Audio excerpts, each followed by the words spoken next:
Hola, ¿qué tal? En este video vamos a hablar sobre el ciclo celular. Somos el equipo número 2 y estamos conformados por Ashley Astorga, Berta Flores, Silvia Murrieta, Carolina Pérez y América Tejeda. Bueno, como índice tenemos a lo que es en primer lugar el ciclo celular, en segundo lugar los componentes y regulación del ciclo celular, en tercera posición la muerte celular programada y necrosis, y por último, en cuarto lugar, la reparación. Empezamos por ciclo celular. ¿Qué es el ciclo celular? Es una serie ordenada de pasos en la cual una célula llamada madre se divide, que da como resultado a células hijas. Este proceso implica el aumento de tamaño, al igual que el de los componentes de la misma, así como la duplicación de su material genético. Las etapas del ciclo celular. Estas se dividen en dos, que sería la interfase y la división celular o fase M. La interfase se divide en fase G1 o conocida como GAP1, la fase S, la fase G2 o también conocida como GAP2. Y la división celular es que se divide en dos, en la mitosis, que esta a su vez se divide en profase, metafase, anafase y telofase. Y por último sería la citocinesis. Comenzamos con el ciclo celular en la interfase, en la fase G1 o también conocida como GAP1. La célula en esta aumenta su tamaño debido a que sintetiza una gran cantidad de proteínas, aumenta el número de mitocondrias y organelos, y también se prepara para la replicación de su ADN. Después de terminar con la fase G1, sigue la fase S. Aquí se sintetizan proteínas nucleares y se duplican los centrosomas, los cuales contienen 2 centriolos cada uno. Y lo más importante es que duplican su número de cromosomas, pasando de tener 23 pares de cromosomas sencillos a 46 cromosomas de estructura doble. Por último tenemos a la última etapa de la interfase, la fase G2. En esta, la célula aumenta su tamaño, hace más proteínas y organelos y comienza a reorganizar su contenido en preparación para la mitosis. En la imagen se puede observar cómo la célula aumentó el tamaño y se ven más proteínas y más organelos dentro de la célula. Después de terminar con la interfase, el ciclo celular comienza con la división celular o también conocida como fase M. En la mitosis, en la profase. La profase se divide en dos, en la temprana y tardía. En la profase temprana, la célula comienza a deshacer algunas estructuras y construir otras, y así prepara el escenario perfecto para la división de los cromosomas. En la imagen de la profase temprana se puede observar cómo el huso mitótico empieza a formarse, cómo los cromosomas comienzan a condensarse poco a poco y también que el nucleolo en esta desaparece. Mientras que en la profase tardía, o también conocida como prometafase, el huso mitótico comienza a capturar y organizar los cromosomas. En la imagen se puede observar cómo la envoltura nuclear se descompone y cómo los cromosomas están completamente condensados. Al terminar con la profase, comienza la metafase. Aquí el huso mitótico ha capturado todos los cromosomas y los ha alineado en el centro de la célula, listos para dividirse. Se puede observar cómo todos los cromosomas se alinearon en la placa metafásica en el centro de la célula en línea transversal. Al término de la metafase, comienza la anafase. Aquí las cromatías hermanas se separan una de la otra y son jaladas hacia polos opuestos de la célula. Todos estos procesos son impulsados por proteínas motoras. Se puede observar cómo los microtúbulos empujan los polos y cómo los microtúbulos cinetocoros jalan los cromosomas hacia los polos. La telofase es la etapa final del proceso de la mitosis. En esta, la célula casi ha terminado de dividirse y comienza a restablecer sus estructuras normales mientras ocurre la citocinesis. Esta hace que los cromosomas se desarrollen para formar un nuevo núcleo en cada una. El huso desaparece, la membrana nuclear reaparece, al igual que el nucleolo, y los cromosomas comienzan a descondensarse. La citocinesis es la última etapa de la división celular. Aquí se divide el citoplasma para dar lugar a dos células hijas, cada una con su material genético completo, con 23 pares de cromosomas y listas para que cada una inicie su ciclo celular. Se puede observar en la imagen cómo las células hijas son idénticas y aquí la citocinesis está completada. Componentes y regulación del ciclo celular. La regulación del ciclo celular tiene que ver con las condiciones de señalización externa, como las señales moleculares, e internas, como el daño al ADN, que tiene la célula para poder ejecutar una división. Las señales actúan al cambiar la actividad de los reguladores centrales del ciclo celular dentro de la célula. Estos reguladores centrales del ciclo celular pueden causar la replicación del ADN o la separación de los cromosomas. Se cerciora que los eventos del ciclo celular ocurran en el orden correcto para que puedan ir intercambiándose en cada fase, para que se puedan activar las fases que vienen siguientes, como por ejemplo la fase de control G1, para que pueda continuar con la fase S.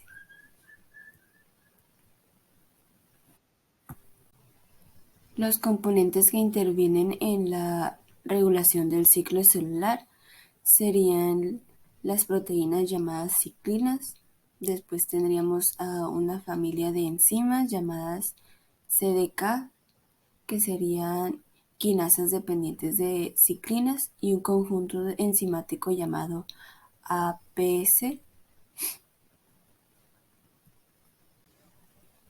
Como ya mencionamos, uno de los componentes que interviene en la regulación del ciclo celular son unas proteínas llamadas ciclinas. Se dice que son los reguladores más importantes que intervienen en este proceso. Cada ciclina está asociada a una fase de transición o grupo de fase particular en el ciclo. Se dice que ayuda a impulsar las demás fases o los demás eventos que ocurren en este periodo. Después tendremos a las enzimas llamadas CDKs, que esa es una abreviatura para decir que son quinasas dependientes de ciclinas. Una CDK solitaria es inactiva, pero la unión de una ciclina la activa. La vuelve una enzima funcional y le permite que modifique proteínas blanco. Las CDK se activan solo cuando se unen a las ciclinas para formar complejos, por lo que requieren un nivel umbral para desencadenar el tránsito a la fase siguiente del ciclo celular. Se dice que las ciclinas se encuentran solitarias para después hacer una unión con una familia de enzimas llamadas CDKs para poder formar este complejo y poder ser una célula activa, para así poder seguir con los siguientes pasos del ciclo celular. Como antes se mencionó, las CDK son solitarias, lo que quiere decir que son inactivas, pero la unión a una ciclina la activa y la vuelve una enzima funcional. Esto ocurre para que pueda seguir el flujo de las siguientes fases, las siguientes etapas del ciclo celular. Pero nos preguntamos, ¿qué son las ciclinas y qué son las CDK? ¿Y qué función tienen en el ciclo celular? Pues las ciclinas son proteínas que controlan la actividad de sus proteoquinasas dependientes, mientras que las CDK son enzimas que ayudan a desencadenar los procesos subordinados del ciclo celular. Las CDK se fosforilan para cumplir funciones ya que tienen que asociarse con las ciclinas. Las CDK son efectoras que generan la actividad de cada proceso en cada punto del ciclo celular. El complejo promotor de la anafase ciclosoma APC es un complejo proteico que causa que las ciclinas M se destruyan a partir de la anafase. La descomposición de la ciclina M expulsa a la célula a la mitosis y permite que las nuevas células hijas entren en G1. El APS también causa la destrucción de la proteína que mantienen las cromátidas hermanas juntas y permite que se separen en la anafase y se muevan hacia polos opuestos de la célula. La célula no solo cuenta con estímulos externos, sino que también cuenta con mecanismos de regulación interna, por lo que en cierto momento del ciclo celular la célula decide si se divide o no. Por lo que sabemos que el ciclo está finamente regulado por la fosforilación y la degradación de componentes de proteínas que están formados por complejos, que estos se dividen en dos subunidades, la reguladora y la catalítica.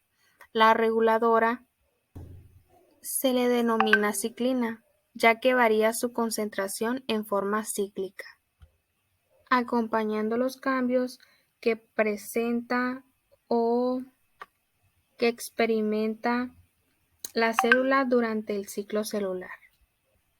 La subunidad catalítica es una quinasa, es decir, una enzima que cataliza la transferencia de un grupo fosfato del ATP a otra molécula.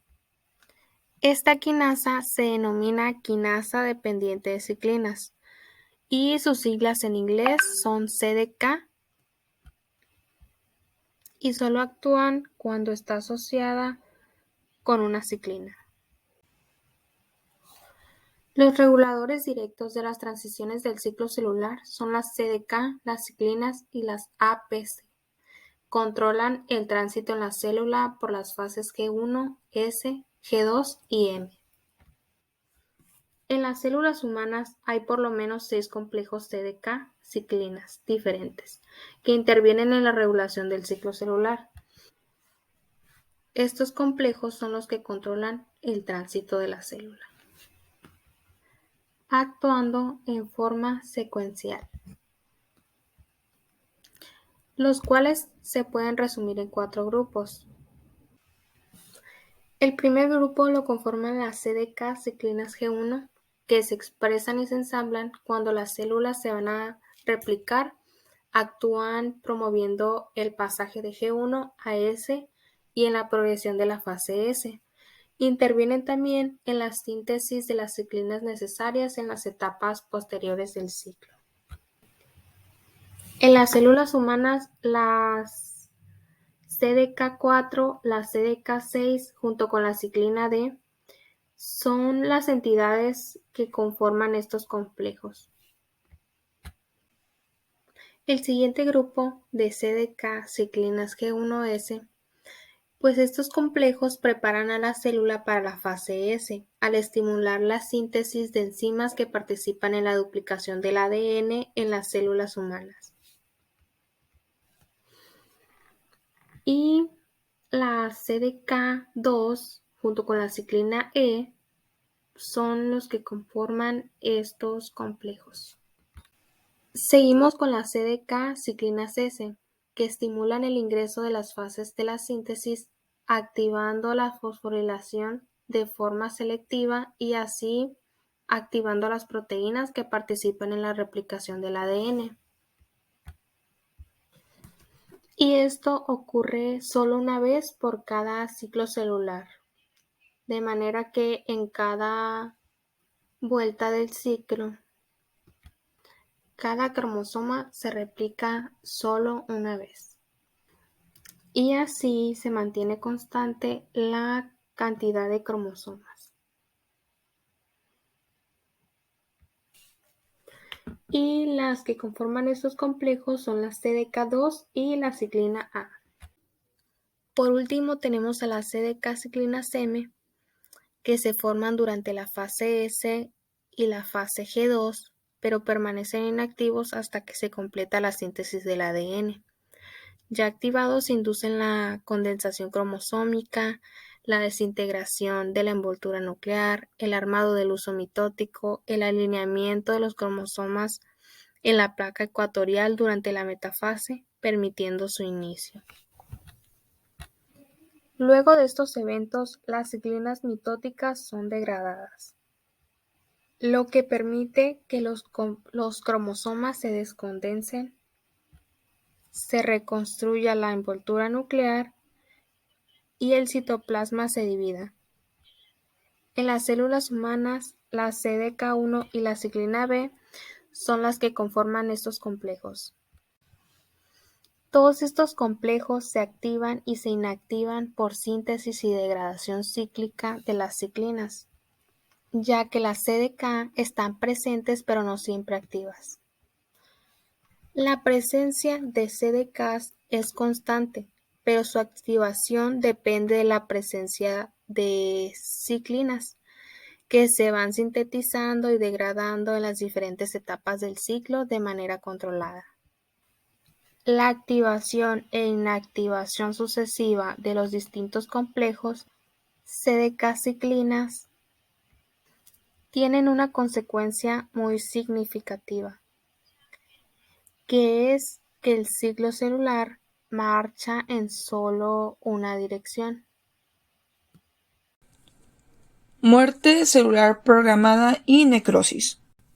Bueno, de manera introductoria, tenemos que los humanos poseen un total de aproximadamente 10 a la 14 células, con más de 200 tipos diferenciados, empezando a partir de una sola célula, el cual es el ovocito fertilizado. Todos los diferentes tipos celulares del cuerpo son producidos y organizados para formar tejidos y órganos. Entonces, a partir de esto, tenemos que para que un organismo multicelular se desarrolle y se mantenga con eficiencia, no solo es esencial la producción de nuevas células, conocido como proliferación de células, sino también un proceso de muerte programado genéticamente llamado apoptosis. Entonces, tenemos que la apoptosis es otra manera de decirle al proceso de muerte programado. Bueno, entonces el primer subtítulo de la muerte celular programada tenemos a los eventos de la apoptosis. En contraste con la muerte accidental de las células que resulta de una lesión aguda, que es conocido como necrosis, la muerte celular programada es un proceso activo que tiene lugar generalmente mediante una serie concreta de cambios celulares conocidos como apoptosis. Entonces, durante la apoptosis, el ADN cromosómico generalmente es fragmentado como resultado de la decisión entre nucleosomas. La cromatina se condensa y a continuación el núcleo se disgrega en pequeños fragmentos.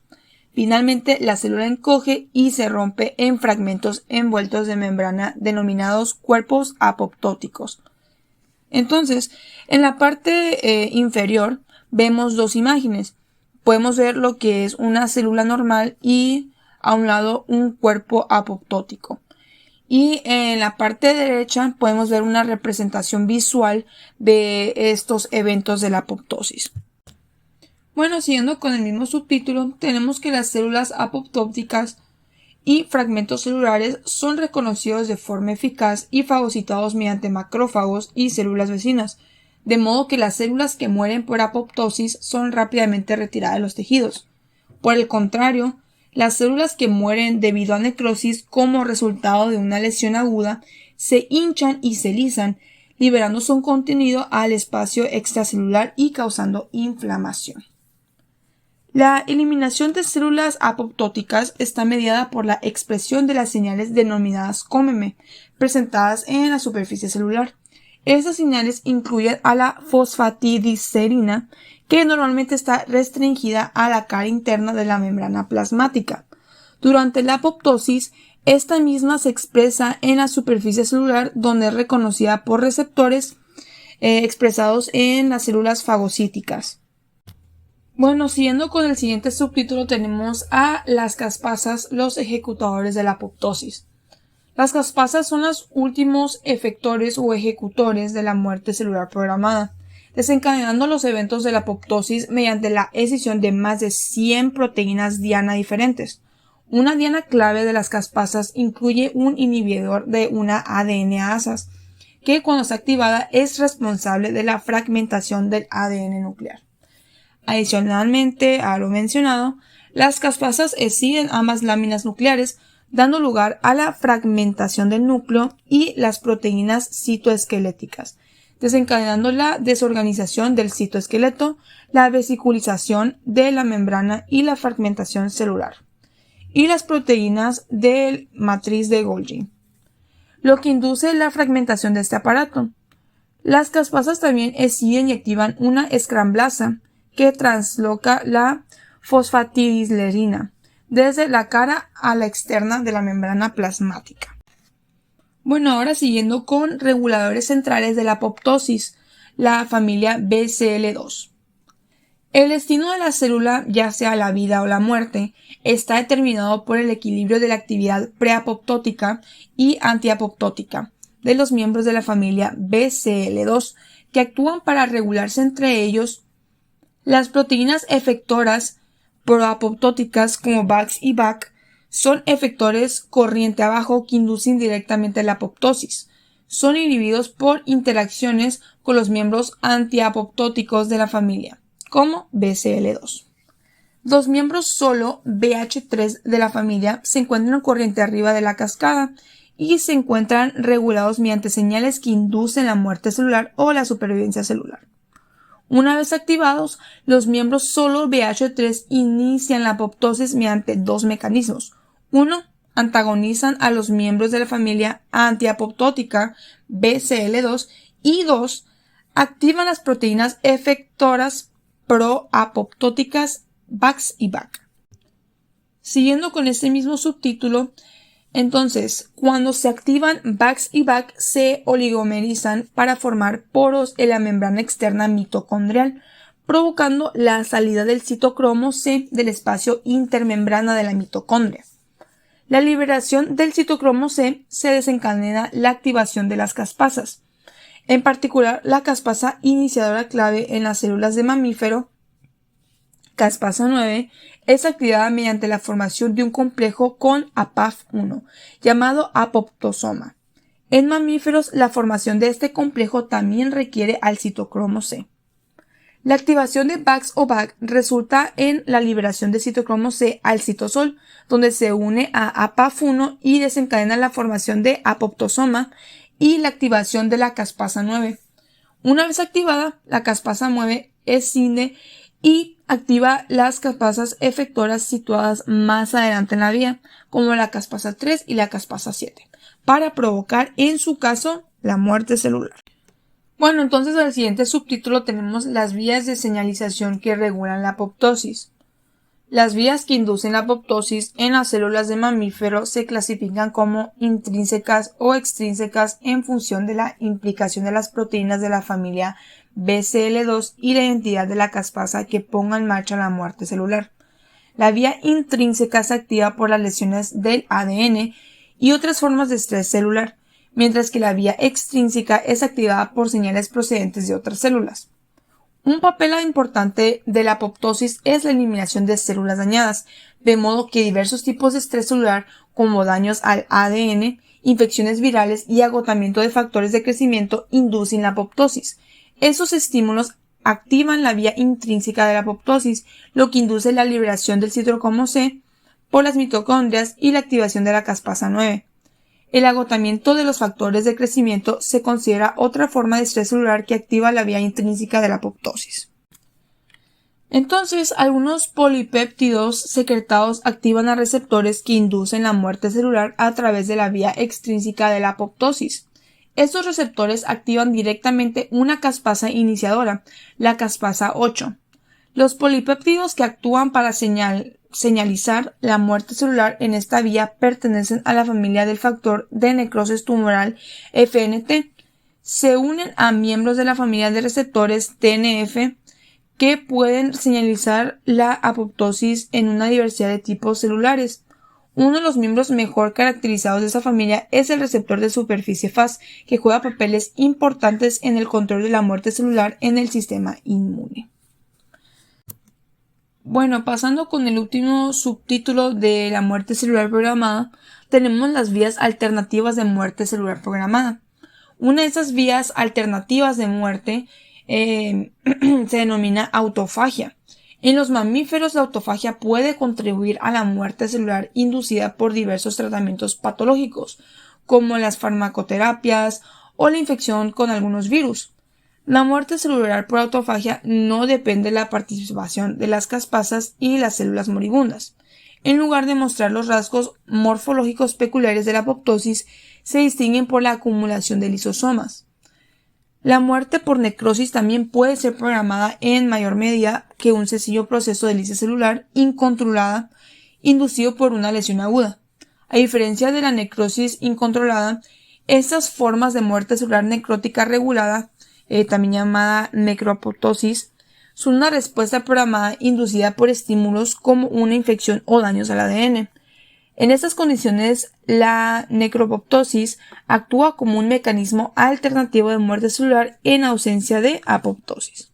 Bueno, yo les voy a hablar acerca de la reparación, específicamente sobre los puntos de control del ciclo celular. Como una pequeña introducción acerca de los puntos de control del ciclo celular, una pregunta muy importante sería ¿cómo una célula va como si nada de una fase a la otra? Las células normales se mueven a través del ciclo celular de una manera regulada. Estas utilizan información sobre su propio estado interno y del ambiente que les rodea. Esto significa que ellas deciden si se debe proceder con la división celular de esta regulación como tal y que asegura que las células no se dividan en condiciones desfavorables. Cuando hablamos de condiciones desfavorables, un ejemplo de ello sería cuando su ADN está dañado o cuando no hay espacio para más células en un tejido u órgano como tal. Primero que nada, ¿qué son los puntos de control del ciclo celular? Esto es una etapa del ciclo celular eucarionte en la cual la célula examina, como ya mencioné, las señales internas de ella, así como externas, y ésta decide si seguir adelante con la división o no. En esta imagen se puede observar los 3 tipos de punto de control del ciclo celular que hay. Como acabo de mencionar, aquí se encuentran los 3 tipos de punto de control. El primero sería el punto de control G1, que entra en una transición de G1 hacia la fase S como tal. Seguido de esto sigue el punto de control G2, que de igual manera es una transición del G2 hacia la fase M. Y por último tenemos el punto de control del uso, que es la transición de la metafase hacia la anafase como tal. En sí, ¿qué es el punto de control G1? Este es un punto principal de una decisión para una célula. Es decir, que el punto principal en el que se debe elegir si se divide o no. Una vez que la célula pasa por el punto de control G1 y entre a la fase S, como ya mencioné y se puede observar en la imagen, esto sería a que se compromete irreversiblemente a una división. Esto es, salvo los problemas que pueden ocurrir inesperados, como sería un ejemplo el daño al ADN, o como tal los errores de replicación. Cuando una célula que pasa por el punto de control G1, este continuará el resto del camino por el ciclo celular y producirá 2 células hijas como tal. Este punto de control verifica el tamaño de la célula, los nutrientes, los factores de crecimiento, el daño al ADN, entre otros. Como ya mencioné anteriormente, algunos factores que verifica el punto de control G1, está el tamaño, que aquí se hace la pregunta si realmente la célula es suficientemente grande para poder dividirse. Está de igual manera los nutrientes, es decir, si una célula tiene suficientes reservas de energía o nutrientes para lograr dividirse. También las señales moleculares, es decir, que si realmente la célula está recibiendo las señales positivas. Un ejemplo de ello serían los factores de crecimiento de células vecinas, así como la integridad del ADN, que esto es muy importante ya que se verifica si realmente está dañado el ADN. Obviamente hay muchos factores más importantes, pero depende de cada tipo de célula. Un ejemplo de ello sería que algunas células también necesitan las señales mecánicas. Aquí estamos hablando sobre que necesitan estar unidas a una red de apoyo llamada matriz extracelular y así sean capaces de poder dividirse. Una pregunta muy importante sería, ¿qué pasa si no se tiene aprobación desde el punto de control G1? Bueno, cuando una célula no obtiene las señales de aprobación que se necesitan en el punto de control G1, esta puede salir del ciclo celular y entrar a un estado de reposo llamado fase G0, y muchas o algunas células se quedan permanentemente en esta fase, mientras que otras reanudan la división y mejoran las condiciones internamente así como el exterior de ellas. Seguimos con el punto de control G2, que este se necesita para la división celular que sea realizado sin algún problema. Esto quiere decir que pueda producir células hijas sanas con ADN completo y sin algún daño.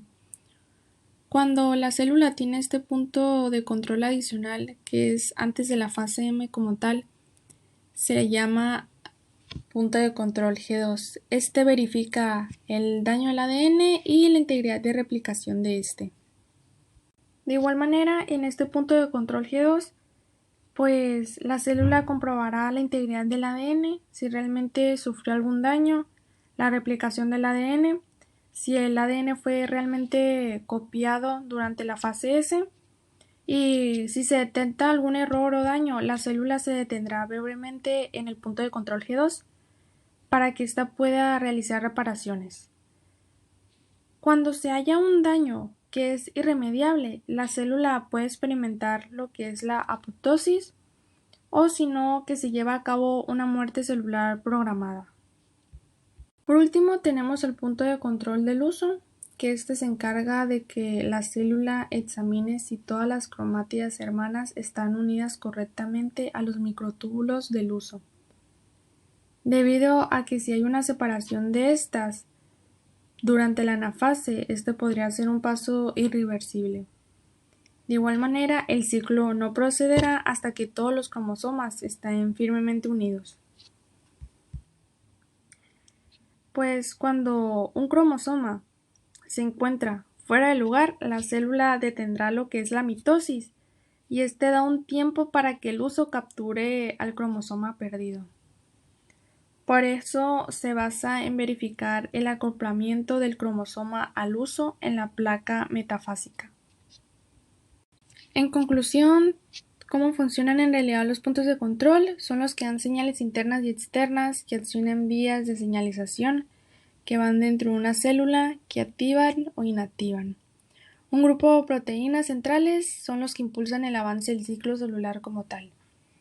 En la imagen tenemos la fase S, que es la síntesis del ADN, seguido por el crecimiento de la célula, y se puede ver un checkpoint, que esta sería una fase de la formación de dos células hijas, que estos deberían tener correctamente copiado el ADN sin algún daño. Y sigue el crecimiento de la célula para seguir con el avance del ciclo celular, de igual manera con otro checkpoint.